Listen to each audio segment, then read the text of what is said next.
Assalamualaikum warahmatullahi wabarakatuh.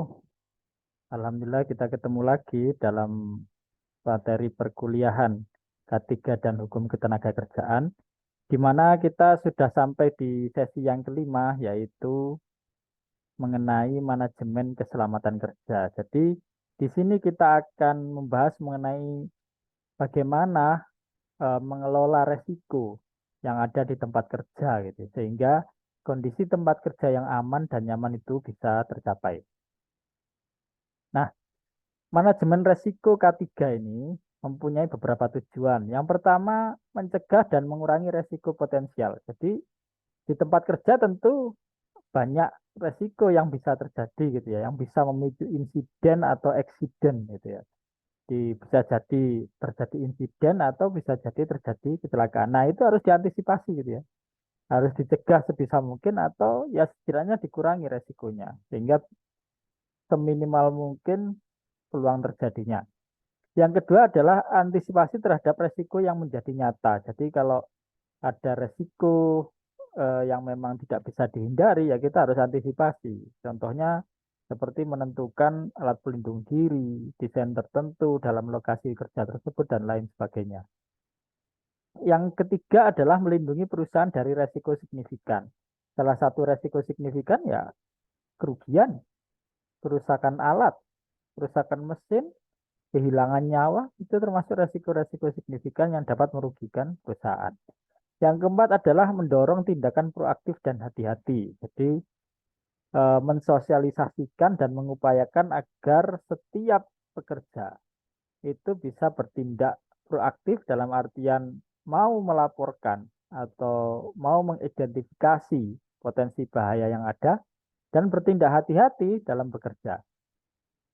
Yang selanjutnya adalah membangun sosialisasi pemahaman resiko. Jadi setiap pekerja harus paham resiko dan lebih waspada terhadap keselamatan dan kesehatan dirinya. Yang terakhir adalah meningkatkan kinerja perusahaan melalui risk mapping atau peta resiko. Jadi perusahaan harus memetakan resiko yang kemungkinan ada di perusahaan itu dan kemudian berupaya melakukan perbaikan sehingga kinerja perusahaan terutama di bidang K3 dapat meningkat. Nah, bagian pertama dari manajemen resiko K3 adalah identifikasi bahaya.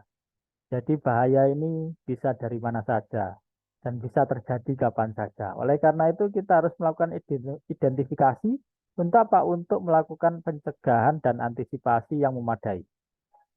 Nah, yang pertama, sumber bahaya itu ada 5 sumber. Yang pertama dari manusianya, dari human ya, yang sering kita sebut kalau terjadi kecelakaan itu human error gitu ya.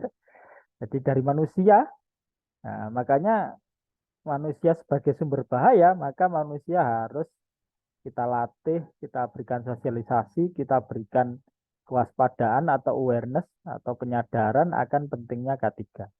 Yang kedua dari mesin atau peralatan yang kita gunakan. Yang ketiga dari material atau bahan, karena bahan itu bisa jadi termasuk bahan yang berbahaya ya. Kalau industrinya industri kue-kue yang biasa, jadi nggak ada yang berbahaya. Tapi kalau industrinya itu industri yang melibatkan bahan-bahan kimia, bahan-bahan yang mudah meledak, dan lain sebagainya, tentu material itu menjadi salah satu sumber bahaya yang signifikan. Yang berikutnya adalah metode. Jadi metode kerja yang dilakukan, penggunaan APD dan lain sebagainya itu juga menjadi sumber bahaya. Yang terakhir adalah lingkungan. Jadi bisa jadi memang bukan di tempat kerja ya, tapi pengaruh-pengaruh psikologi, pengaruh lingkungan, cuaca, bencana alam, potensi kebakaran, dan lain sebagainya itu sebagai bagian dari sumber bahaya yang mungkin bisa jadi berdampak kepada perusahaan. Nah, untuk jenis bahaya itu ada dua. Kita bisa bedakan jenis bahaya itu menjadi dua saja. Yang pertama, tindakan berbahaya. Jadi manusia sedang bekerja tapi melakukan tindakan yang berbahaya gitu ya. Jadi bahayanya dari tindakannya gitu ya. Dari aksi yang dilakukan. Jadi kalau tindakan berbahaya ini kalau nggak ada tindakan ya nggak ada yang berbahaya gitu ya. Nah, jadi itu contoh bahaya yang pertama.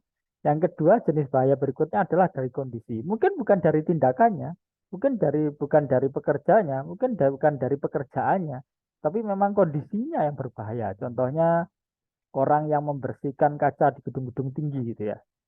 Itu ya mungkin saja orangnya ya sudah sesuai SOP, sudah menggunakan alat pelindung diri, tapi kondisinya memang termasuk kondisi yang berbahaya. Jadi ya tetap saja gitu, kehati-hatian perlu dilakukan gitu ya. Jadi potensi bahaya tetap ada, walaupun mungkin orangnya tidak melakukan tindakan yang berbahaya. Gitu. Nah, yang berikutnya adalah klasifikasi atau pembagian tentang bahaya tadi. Gitu ya. Jadi bahaya ini secara umum gitu ya, kita bisa bagi menjadi 8 klasifikasi. Yang pertama adalah bahaya fisik. Bahaya fisik ini bahaya yang memang ditimbulkan dari segi fisik ya, misalnya debu, kebisingan, mesin-mesin, apa namanya, tentu bukan mesin yang bergerak ya, tapi kondisi eh, kondisi fisik di lingkungan tersebut gitu ya. Itu yang kita sebut sebagai bahaya fisik. Yang kedua adalah bahaya kimia. Bahaya kimia adalah bahaya yang ditimbulkan dari bahan-bahan kimia gitu ya. Jadi bisa jadi ada bahan kimia berbahaya, limbah B3 misalnya, terus juga ada bahan-bahan beracun gitu ya. Yang atau bahan yang baunya kuat gitu ya. Itu termasuk bahaya kimia. Yang berikutnya adalah bahaya biologi. Bahaya biologi inilah bahaya yang bersumber dari makhluk hidup ya. Bisa virus, penyakit, bakteri gitu ya. Atau juga dari hewan-hewan yang mungkin ada di situ gitu ya. Kalau kita kerjanya di hutan kan banyak binatang buas. Itu juga termasuk bahaya biologi gitu ya. Atau kadang kalau di negara-negara tertentu, musim tertentu serangga itu banyak gitu ya. Belalang atau apa masuk ke tempat-tempat, ke semua tempat itu juga termasuk bahaya biologi. Yang berikutnya adalah bahaya ergonomi. Bahaya ergonomi adalah bahaya yang timbul karena faktor lingkungan kerja, tempat kerjanya. Jadi ketidaknyamanan saat bekerja gitu ya. Itu termasuk bahaya ergonomi. Misalnya tempat duduknya yang tidak ergonomis gitu ya, yang membuat pekerja mudah lelah gitu, atau tempat kerjanya itu terlalu panas gitu ya. Nah, itu semua masuk ke bahaya ergonomi. Yang berikutnya, yang kelima adalah bahaya mekanik. Ini ditimbulkan oleh benda-benda yang bergerak gitu ya. Entah mesin-mesin yang bergerak gitu ya, terus eh, rel gitu ya. Tempat kita eh, mengirimkan barang ke logistik dan lain sebagainya.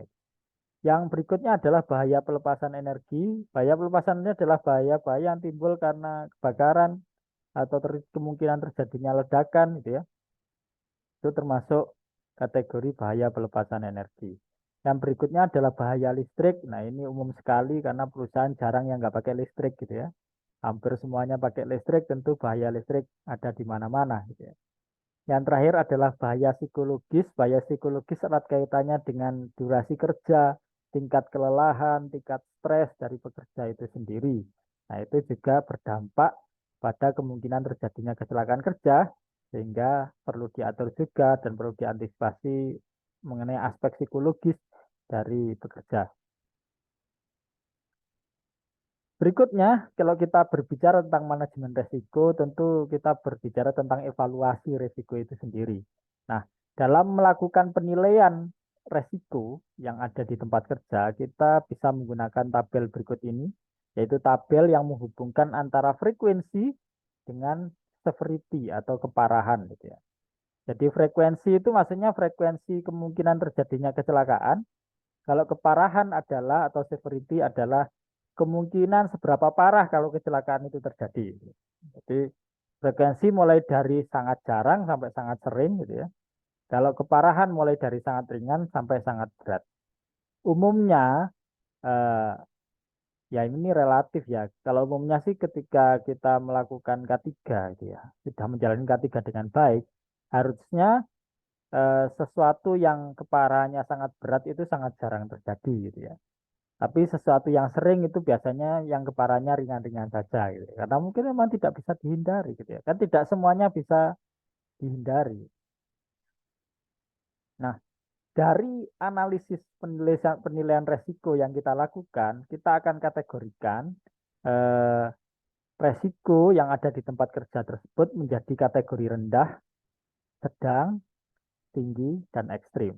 Jadi kalau sangat jarang dan kemungkinan kalau terjadi ya kecelakaannya kategori sangat ringan, itu kita katakan rendah saja gitu ya resikonya. Tapi kalau sangat sering dan kalau terjadi sangat berat itu ya ekstrim sekali. Itu benar-benar harus dihilangkan. Jadi ketika kita sudah menilai seperti ini, apa yang harus kita lakukan untuk memperbaiki resiko atau mengantisipasi resiko yang terjadi? Nah, ini yang kita lakukan. Kalau memang resikonya kategori rendah, kita mungkin hanya perlu membuat aturan atau prosedur atau rambu-rambu. Rambu-rambu itu yang label gitu ya, yang petunjuk bahwa ini panas, ini jangan disentuh, nah, gitu-gitu. Terus kalau kategorinya sedang, itu berarti kita perlu melakukan tindakan langsung, perbaikan terhadap hal tersebut gitu ya. Jadi entah melakukan modifikasi, entah menetapkan APD yang harus digunakan, itu yang untuk kategori sedang. Jadi bisa langsung dieksekusi saat itu juga. Yang berikutnya kategori tinggi. Nah, jadi kalau kategori tinggi itu perlu perencanaan gitu ya. Kenapa? Agar tidak terjadi di masa-masa yang akan datang. Jadi perlu antisipasi. Yang terakhir, kalau kondisinya ekstrim, nah ini yang paling berbahaya. Berarti perlu perhatian dari manajemen atas. Jadi, pimpinan perusahaan perlu tahu ketika ada resiko ekstrim yang mungkin terjadi di perusahaannya. Kenapa? Berarti perlu investasi tersendiri untuk mengatasi hal itu. Biasanya melibatkan biaya yang tidak sedikit gitu ya. Kalau tingkatannya sudah ekstrim seperti itu. Karena apa? Karena bisa jadi harus merubah lokasi kerja, harus merubah desain tempat kerja, harus melakukan antisipasi khusus gitu ya. Yang itu melibatkan uang yang tidak sedikit. Nah, kalau yang tinggi tadi kan mungkin middle management bisa melakukan, manajer atau supervisor bisa merencanakan pengendaliannya seperti apa. Kalau yang sedang mungkin eh, operator atau atasan langsungnya, leader itu bisa mengantisipasinya. Kalau rendah ya mungkin cukup melakukan catatan dan perbaikan pada dokumen SOP itu, atau aturan yang berlaku. Nah, dalam upaya pengendalian resiko seperti yang dijelaskan tadi gitu ya, ada beberapa hal yang bisa dilakukan. Yang pertama, kita bisa melakukan eliminasi. Eliminasi itu penghilangan bahaya. Bahayanya kita hilangkan 100%. Itu namanya eliminasi. Misalnya, di sini itu ada potensi jalurnya licin karena sering dilewati benda yang basah. Bagaimana mengeliminasinya? Kita ganti lantainya gitu. Jadi lantai khusus yang dia menyerap air misalnya. Atau dia punya kekasaran tertentu. Jadi nggak mungkin licin walaupun kena air. Nah, itu otomatis hilang kan bahaya licinnya. Atau yang kedua, substitusi. Substitusi itu penggantian. Oh ini ada bahaya, kita ganti saja alatnya. Atau kita ganti mesinnya, kita ganti bahannya. Atau kita pindahkan tempat kerjanya. Ini hilang juga gitu dengan substitusi. Yang ketiga adalah dengan perancangan atau modifikasi. Jadi, kita nggak pindah kemana-mana, kita tidak ganti, tapi kita modif saja. Oh ini kursinya kurang enak, bikin orang capek. Kita ganti, kita modifikasi kursinya. Kita modifikasi tempat kerjanya. Nah itu. Terus yang berikutnya ada administrasi. Administrasi itu cuma penggantian prosedur, aturan, upaya untuk melakukan pelatihan, memberikan rambu-rambu, poster, label, tanda bahaya, terus mengurangi durasi kerja, dan lain sebagainya. Yang terakhir adalah APD, yaitu penggunaan alat pelindung diri. Ya, jadi alat pelindung diri itu selemah-lemahnya antisipasi ya. Kenapa? Karena ya berarti bahayanya tetap ada, cuma kita kurangi resikonya saja. Gitu. Nah, kalau Anda lihat ini ada panah keandalan dan perlindungan, itu menunjukkan bahwa semakin ke atas, maka keandalannya semakin tinggi, juga perlindungannya semakin tinggi. Ibaratnya bagaimana? Kalau kita gunakan APD, ya APD ini keandalannya rendah ya, karena dengan pakai APD, itu resikonya nggak hilang, bahayanya tidak hilang gitu ya. Cuma hanya mengurangi keparahan kalau terjadi kecelakaan gitu ya. Tapi kecelakaannya masih mungkin terjadi gitu ya. Yang kedua administrasi. Administrasi ya itu kan Anda membuat tanda bahaya, membeli label itu kan bahayanya nggak hilang gitu ya. Tapi setidaknya kalau orangnya patuh ya insya Allah aman gitu ya. Tapi apakah bahayanya hilang ya enggak gitu. Sedangkan yang atas perancangan mungkin dengan modifikasi bahaya bisa dikurangi gitu ya. Tapi ya mungkin nggak hilang juga. Dengan substitusi ya kalau memang mesinnya kita ganti dengan yang aman sekali ya bisa jadi. Tapi bisa jadi substitusi tidak menyelesaikan masalah dalam artian ya bahayanya berkurang karena mungkin alatnya lebih aman, lebih otomatis misalnya gitu. Tapi ya potensi masih tetap ada. Yang paling aman tentu atau yang paling andal adalah eliminasi. Jadi kalau eliminasi kan otomatis hilang bahayanya, betul-betul hilang. Nah, itu yang kita harapkan. Tapi memang tidak semua hal itu bisa, tidak semua bahaya, tidak semua resiko itu bisa kita eliminasi. Jadi di sisi-sisi tertentu ya mau nggak mau ketika sesuatu itu nggak mungkin kita hilangkan, nggak mungkin kita ganti, nggak mungkin kita modifikasi, nggak mungkin kita kasih prosedur ya mau nggak mau ya alat pelindung diri sebagai satu-satunya jalan itu. Walaupun itu tidak sama sekali menghilangkan resiko. Jadi apalagi kalau pekerja tidak mau sudah tahu resikonya ada, tidak mau menggunakan alat pelindung diri, malah lebih celaka lagi gitu ya. Pakai saja tidak menghilangkan bahayanya, apalagi tidak pakai. Itu jelas sangat berbahaya. Jadi kedisiplinan sangat penting. Ketika Anda bekerja dan diwajibkan menggunakan alat pelindung diri itu menunjukkan bahwa tempat kerja Anda itu memang berbahaya. Yang kalau terjadi kecelakaan, alat pelindung diri berfungsi sebagai mengurangi tingkat keparahannya. Yang harusnya berat jadi ringan gitu misalnya. Tapi ya nggak menghilangkan kecelakaannya. Jadi jangan apa ya, jangan dikira ini alat pelindung diri membuat orang susah gitu ya. Bikin kerjaan jadi lama atau repot gitu ya. Makin Anda nggak pakai itu ya lebih celaka lagi. Jadi itu yang betul-betul harus diperhatikan dalam menghilangkan resiko ini gitu ya, dalam mengantisipasi resiko di tempat kerja. Demikian materi kita hari ini. Semoga bermanfaat. Kita ketemu lagi di sesi berikutnya. Saya tutup. Wassalamualaikum warahmatullahi wabarakatuh.